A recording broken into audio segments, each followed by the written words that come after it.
that where I'm not sure what you would call her. She was sort of a tyrant of mine, um, a former employer, um, and and she would say things and do things that reminded me of my mother. And I had to come to terms with that fact. My mother's not a tyrant, let me just be clear. But there were certain things about the way that she would put things, or she would change her mind at the last moment after having said something would be okay. And I realized that I was reacting to childhood experiences with my mother rather than what was actually happening in the room at that moment. And so that's just an example of some of the ways that our reactivity can sneak up on us. There's no tangible difference of the emotion in our body that we feel when the boss says, nope, sorry, I changed my mind, you can't do it like that.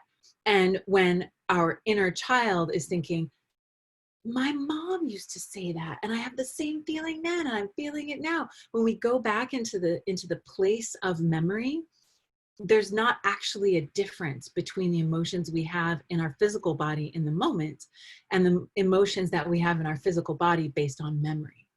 So that's something to keep in mind, because it's part of what fuels the reactivity that can take place when things don't go as planned, or when we have the unexpected, particularly when there are sustained periods of uncertainty and we don't feel we have the chance to get back to equilibrium. That's one of the times when we can find ourselves reacting again and again and again. Now, I'd like to just invite you to take a moment to reflect. Can you think of a time when you did not respond to a situation in the way that you typically would imagine yourself responding? Can you think of a time when your emotions were out of proportion to the situation that was unfolding before you? Can you think of a time when you found yourself reacting and not knowing why your emotions were so strong and were flooding you in that moment?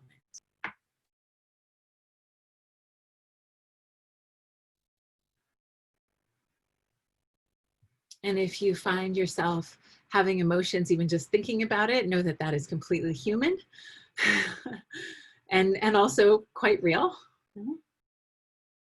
Okay, and so David is going to do us the favor of sending us into breakout groups to share the experience that you've just brought to mind.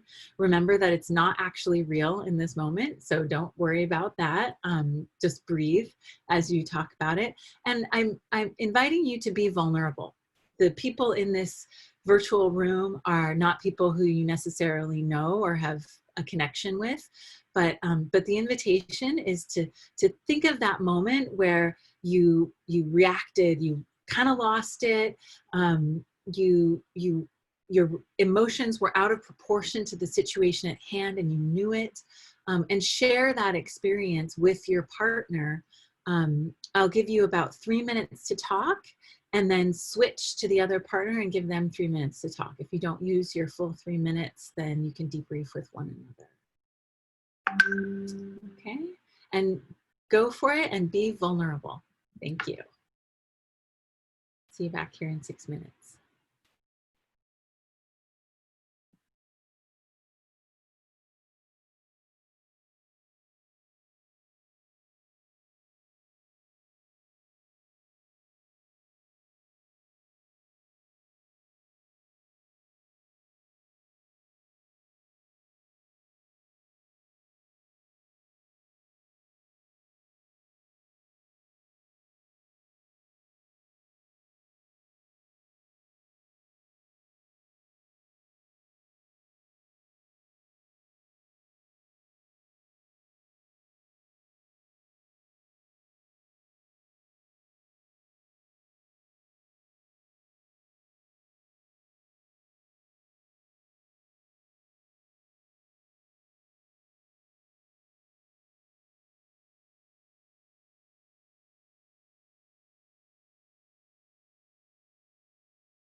Now we've lost ZJ. Zanette will come back. Zanette is still in the other breakout room. My apologies, guys. I'm manning the controls of these breakout rooms today, and for the first time. So I'm, let's see. And welcome, Tony.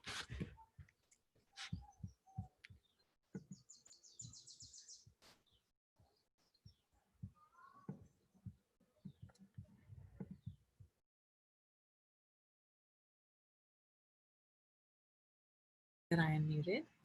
Welcome back, everyone. So you had a moment to share with your partner about your experience. Without necessarily sharing exactly what your situation was, unless you want to, can you tell the group what the sensations were that you felt in your body in the moment of losing control, in the moment of reacting, in the moment of getting a wave of emotions? Yep. I was telling David that I felt like my voice wasn't heard, so I felt it right here in my throat, like being strangled. Yeah. Powerful.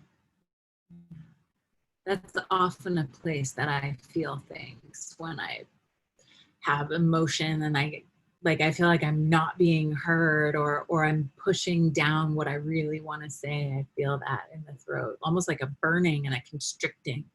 It's very distinctive, definitely. even just hearing you talk about it. It's definitely a constriction, and then the jaw, of course, too, because I'm just like, grinding my teeth, really clenching my jaw. Yeah, I always feel like a whole world is on my shoulder. So it's a lot of stress on my shoulders. Thank you, Jennifer.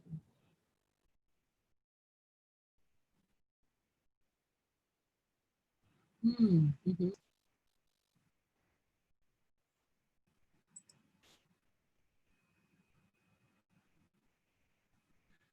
I noticed that I can't hear Kalyani anymore, but Michael said that he feels a rush of heat and pressure to the head.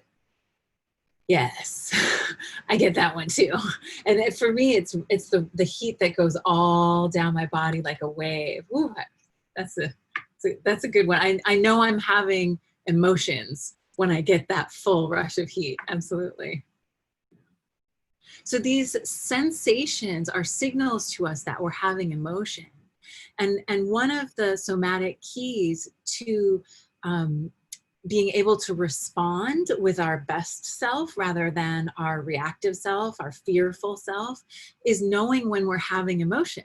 We could be sitting around a table having a conversation with our family members and not even know where the rush of heat not even know that it has come.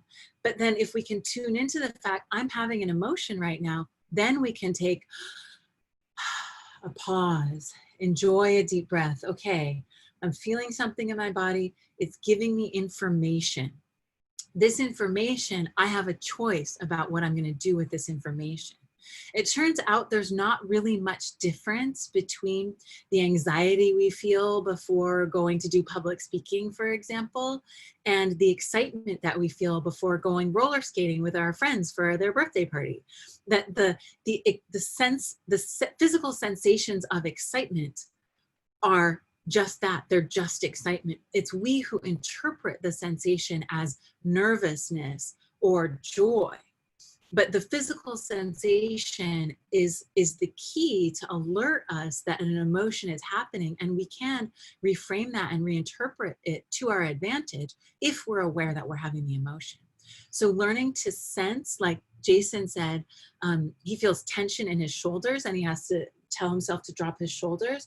If he feels that tension and he gives himself the signal to drop his shoulders, he's actually opening up a pathway for him to be aware of what is causing that tension, and for him to make a frontal lobe kind of choice using our executive function about what to do with that tension. maybe it's okay that that tension is there. Maybe the tension is coming from a relationship that consistently presents challenges, but it's worth it. It's worth working through those challenges. So being aware of the tension means that he can take a pause and make a choice that, yes, I'm going to drop my shoulders. I'm going to be in my mindful body, as I heard him call it yesterday, a posture of dignity as I respond to this relationship that challenges me very often. And that is one of the beautiful keys that that the soma, that the body gives to us, is this cascade of neurotransmitters that happens in the body when we're feeling emotion is something we can learn to recognize, like a familiar friend that sometimes we don't want there, but when it's there, we still can recognize it and use it to help us show up in ways that are aligned with our values. So thank you for sharing your experiences, those of you who did. I have another method for you that's often recommended for those big time kind of situations where, say for example, you've just arrived in a professional environment and given a presentation of the work you've been doing for the entire quarter, and you've gotten a thumbs down. Somebody didn't like it. And you feel that rush of heat, or you feel the tension, or you feel your throat starting to tighten up and your heart is pumping fast, and you know you're feeling a lot of emotions. Maybe you're feeling judged. Maybe you're feeling like you're not going to be able to survive. Maybe you're going to lose your job because they didn't like the thing that you presented, that you put your heart and soul into. There's a technique from cognitive behavioral therapy called an opportunity to YOL. Take a nice deep breath. You know, if you are in a room with other people and can't like stand up and wiggle it out, like the scenario I described, there are things that you can do. You can tune into the sensation of your feet on the floor. You can even take your feet out of your shoes and just try to find yourself in the room. You can start to notice and orient to the colors that are in the room, because this is the thing, that our body can show us the way back to our own equilibrium, even when our minds can't do it yet. So if you can find a sensation that's a tactile sensation, your feet on the floor, your butt on the chair, maybe under the table, you begin to massage your hands. These are all ways of reconnecting with the physical body and bringing us back out of that emotional cascade of the neurotransmitters and into awareness of where we are, what's actually going on. And it's the beginning of being able to use the choice-making part of our brain rather than the instinctual parts of our brain that are just telling us, there's a wolf, you need to run. It's a metaphorical wolf in the boardroom at your presentation. And you may or may not need to run. But what is most essential is that you make an informed decision about what to do. So rather than saying, oh, I'm going to defend myself and I'm not going to hear what anybody can say because I'm in this mode of stress and I just have to protect myself. You gain the opportunity when you can start to reconnect with the body and find yourself grounded in the room. Even the simple act of naming the colors silently that you see around you activates a part of your cortex that allows you to begin to regain control. Yes, control as best as we can.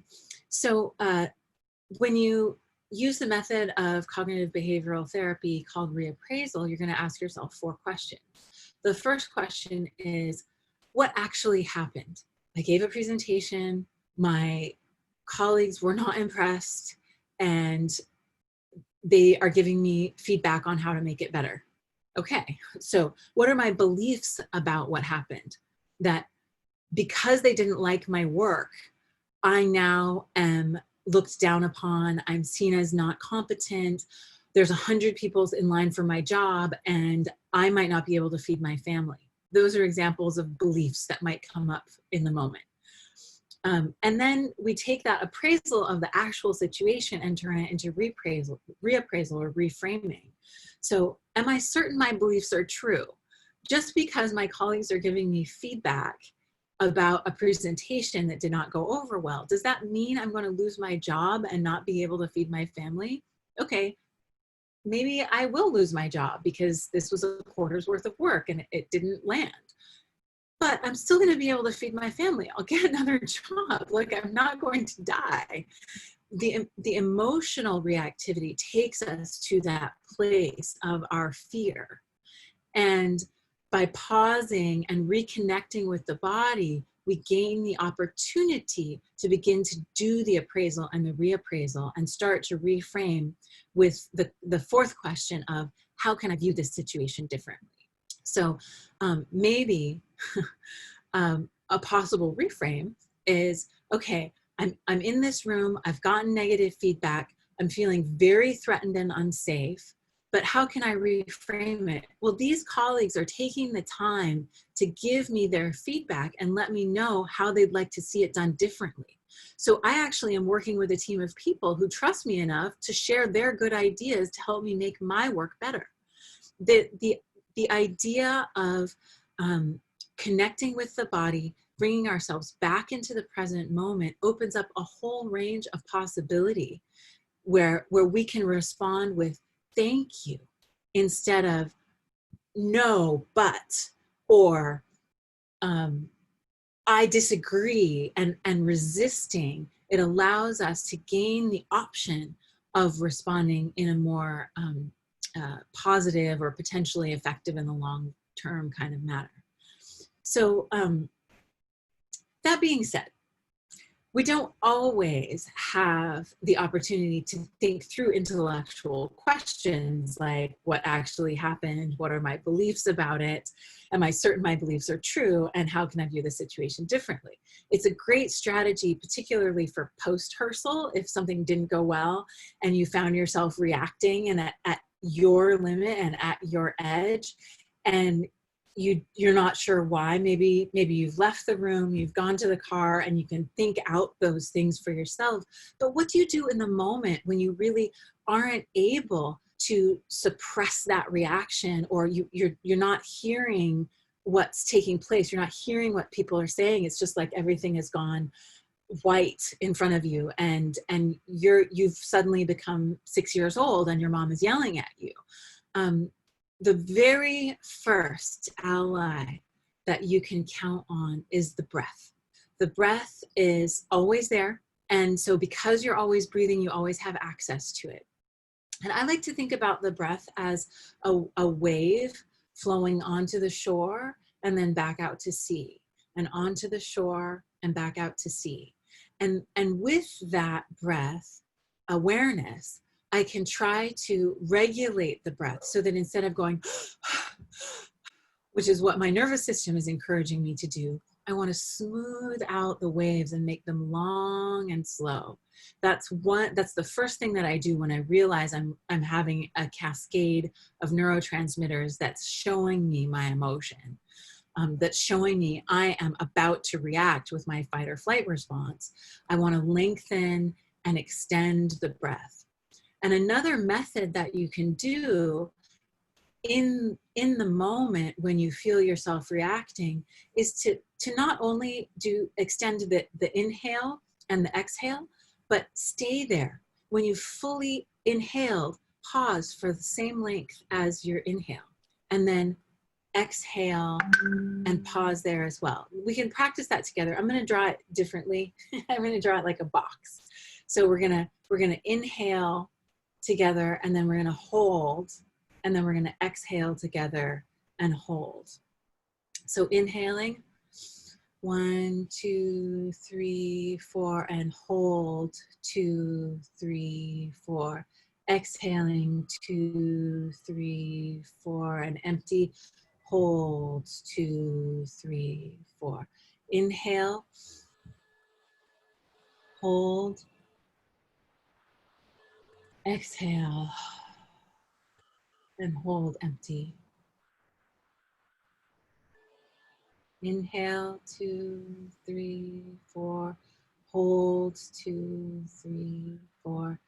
Exhale, 2, 3, 4, and hold, 2, 3. Do you feel it? Yeah. That's a great way to slow down and just come right back into the moment. So the breath is always there for us, and the body is always there for us. So using the breath to calm ourselves, even if it's just one deep breath to pause, 5 deep breaths if you can, long, slow inhale, matching your long, slow exhale. That's another great way to come into the present. And also using the box breath of holding your inhale in, and when you empty, holding the exhale out. So those are some methods that you can use related to the breath. Something I also want to remind you, oh, do you have a question?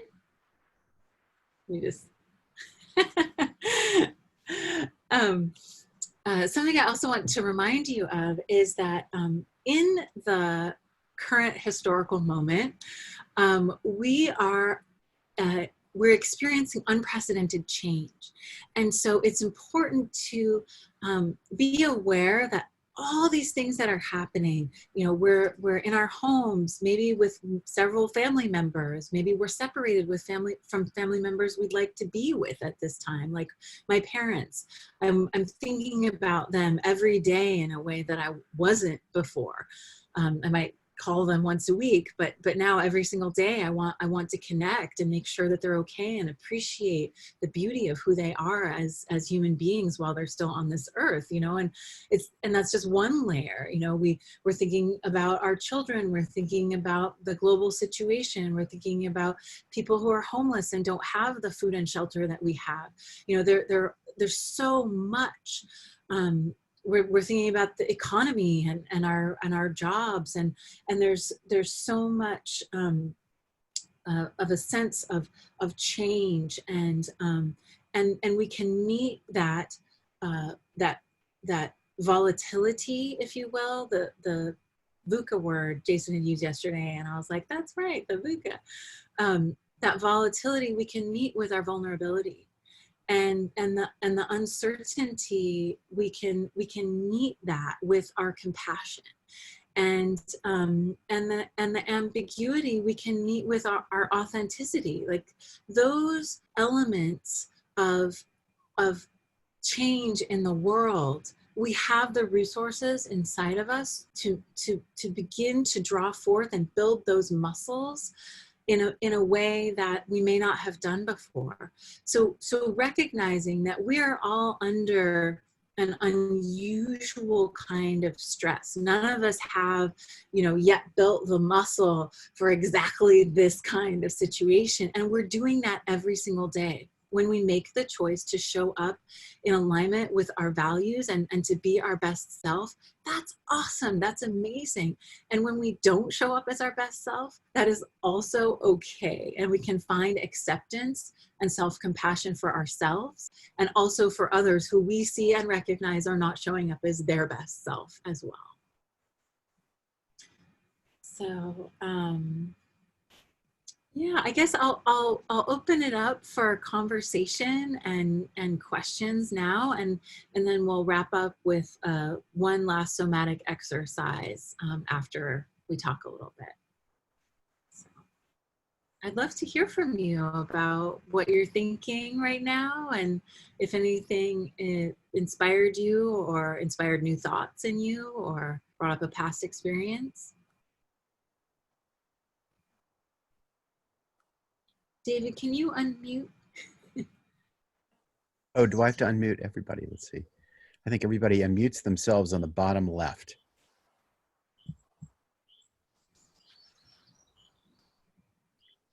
Yeah, I didn't have a question, but I was just trying to practice the box breathing there.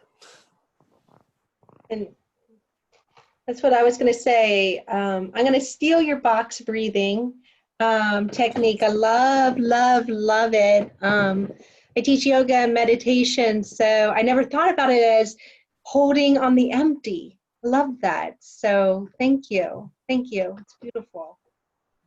I teach meditation as well, and that's one of the most challenging states to hold, is when we're empty. We're accustomed to being full, but Yeah. we're much less comfortable with being empty.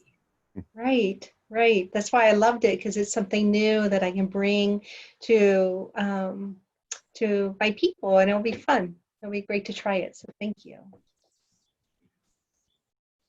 Yeah, I just want to thank you for the session. And yeah, so I've been also experiencing, like, some of those emotions, sometimes like very anxious about like what's going to happen, or like, being just home and, thinking all that is happening. So yeah, the breathing is helping. And as you mentioned, like, I'll try to incorporate more and try to follow the same thing.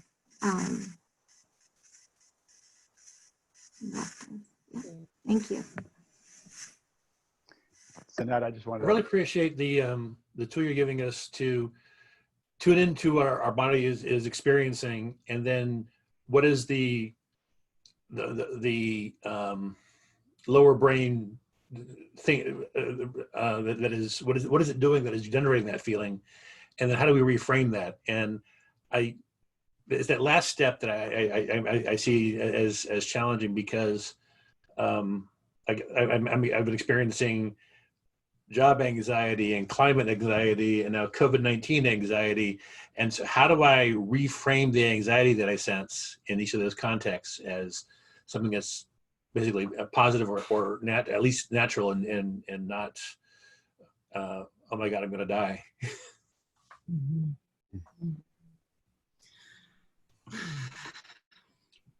Well, what is an effective reframe for you is going to be different than an effective reframe for someone else. What I can share is how I have made sense of some of these things. So I'll say this, that when I experience the reality of the COVID changes, what I think about is that, wow, okay, we're recognizing collectively that we can make decisions for the benefit of the whole. We can make decisions with the public interest in mind. And there are some things that go beyond politics and some things that go beyond economics, and that's respect for human life. And while we're not all on the same page in the same way about those things, we have collectively as a species made some decisions about how we want to take care of one another. And to me, that's an inspiration. As uncomfortable as the restrictions are, it's an inspiration that maybe we will find the will to handle our climate crisis in ways that we haven't yet found the will to do. So that's an example of one reframe that has worked for me, to try to feel hopeful amidst a lot of limitations that have triggered emotion for me. What I hear you saying is lean into or seek out what are the shared values in this context. Shared values, exactly. That's exactly. So I'm blessed to be a part of the regenerative development community. And one of the things that we look for when we're trying to create change for a specific purpose in a physical community is we look for the shared values, because it allows people who come from very, very different perspectives with very different goals to come together around a particular purpose.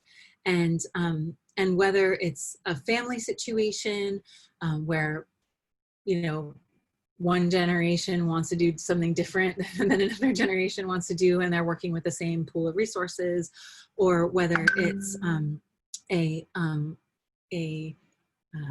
to think of a community development example where someone wants to develop land and sell real estate, and another group of people want to develop a local economy where artisans can thrive and keep money in the community. looking for the shared value of, well, everyone wants to have a degree of abundance. So how can we make that degree of abundance work for all and give everyone access to the place rather than restricting it? Looking for the shared values is absolutely one of the keys.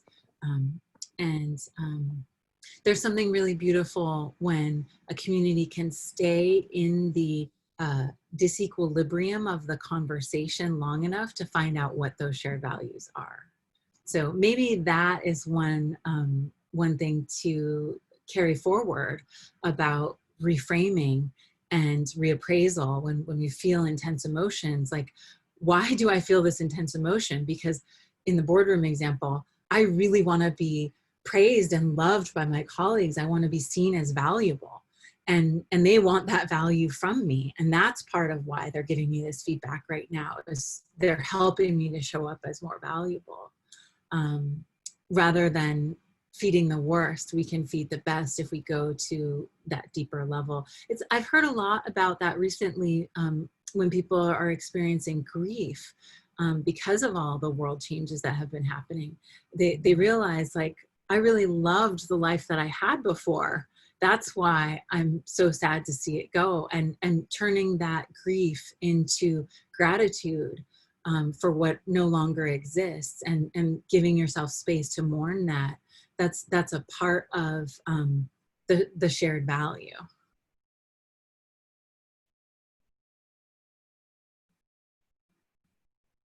Michael, you were about to say something. Yeah, hi, thanks. I just wanted to play off of something you had mentioned a little bit ago, and it kind of gets to the anxiety. And I think that we oftentimes put so much pressure on ourselves, especially when things are difficult. It's hard to deal with everything. It's overwhelming. And I think if we're not honest with ourselves about that, it can really put us into a bad situation, a real funk. I was working with a psychologist last year on a couple of different topics. And one of them was the idea that it's okay to let people down. You don't always have to be there, right? You need to take some time for yourself. So something that you said earlier really made me think of that. It's okay to let people down sometimes. And you know what? Sometimes when we do that, it might be for the better, because who's to say that we've got the right answer? So thank you very much. It has been well researched that the emotion of self-compassion actually helps us do better more than the emotion of, like, chastising oneself when one makes a mistake. So this idea that, like, oh, I planned to deliver this thing and I wasn't able to deliver it, that reflects somehow on me negatively. It's not the whole truth. It's that I planned to deliver this thing and I wasn't able to deliver it. And now I'm going through a process of understanding why I wasn't able to deliver that thing. I'm reflecting on, what are the responsibilities that I have that stood in the way of me being able to deliver? Can I turn this into a deeper reflection about what's going on in my life and what's really important to me? Maybe I made those choices because this thing I promised isn't really in alignment with my authentic self, or in alignment with what my gifts really are, and I was pushing myself too hard. It's almost that that when we face those situations that push us to the edge of our capacity, and we fail, we can learn both positively, oh, I could have done this, and this better, but we can also learn in the shadow that, oh, well, maybe that is actually not my best place of service. And maybe I just need to have compassion for myself. This is my place of gift. Maybe I just need to do better on time management, or maybe I need to do better at asking for help. That no matter where the failure finds its source, there's an opportunity to learn there. And when we approach those failures with self-compassion, we grow much more effectively. That's what the research shows, than if we chide ourselves and put ourselves down and use that negative self-talk, or invoke those voices from our childhood that people were telling us, you can do better, da da da. That's not the most effective way to face our failures. So we've got 5 minutes left, and I'd love to lead you through just a quick exercise. If you can and would like to stand, I invite you to do that. I'll be standing. And we're not going to go anywhere. It's just going to stand where you are. And so this exercise is based on a technique from traditional Chinese medicine. If you put your hands right here on your sternum, you can kind of feel from the center all the way up. Right behind at the level of your heart is where your thymus gland exists. And I like to think about it like a tiny little bird that lives behind my heart. And when I'm feeling anxiety, or I'm feeling distress, or I'm feeling ungrounded because of emotions or a situation that has just happened, it's the technique is called thymus tapping. And you just tap right there on your breastbone, right about at the level of the heart. And tapping here is activating the thymus gland. Now, a lot of people have described this in different ways, in different systems, but the fact is that it works. And we believe that your thymus is a part of your lymphatic immune system.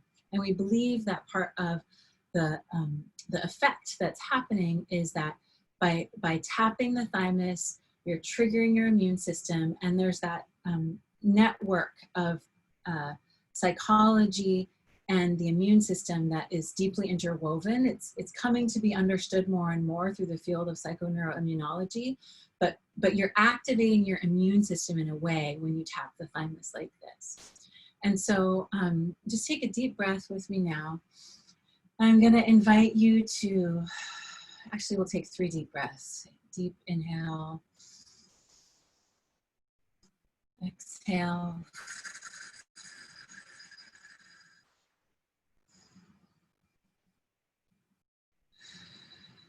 And give your heart 3 or 4 good deep taps so you can feel it resonating in your chest cavity. And then extend your arms outward as if you're embracing the whole world, okay? And bring your arms in and give 3 or 4 good taps. You can synchronize with the breath as feels right with your natural rhythm. And then opening outward.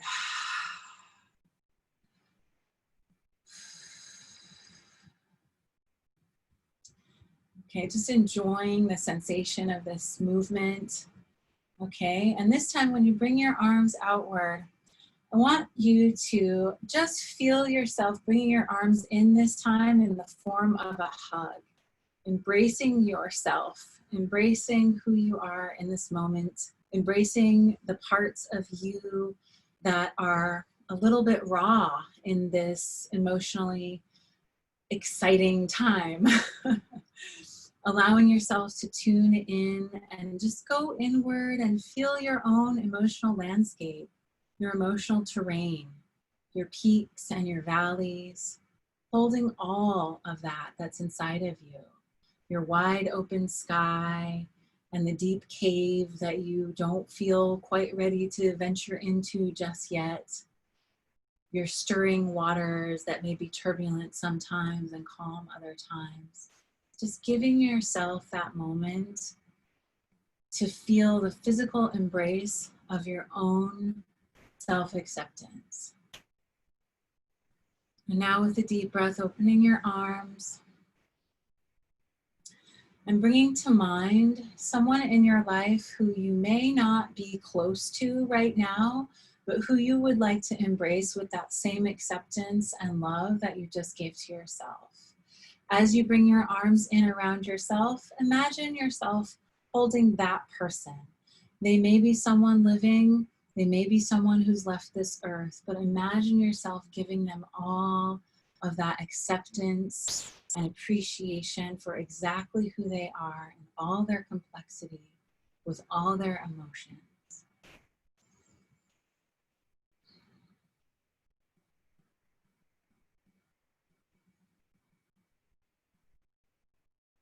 And one more time with the breath, bringing your arms outward.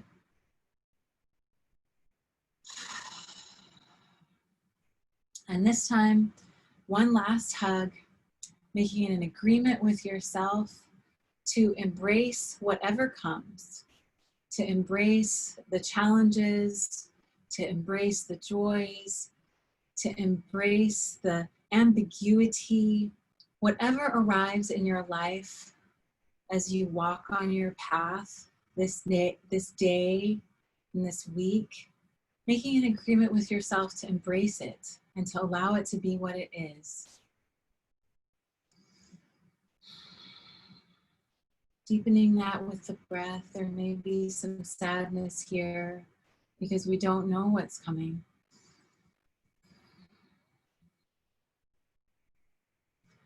And with the breath, opening your arms and tapping one more time.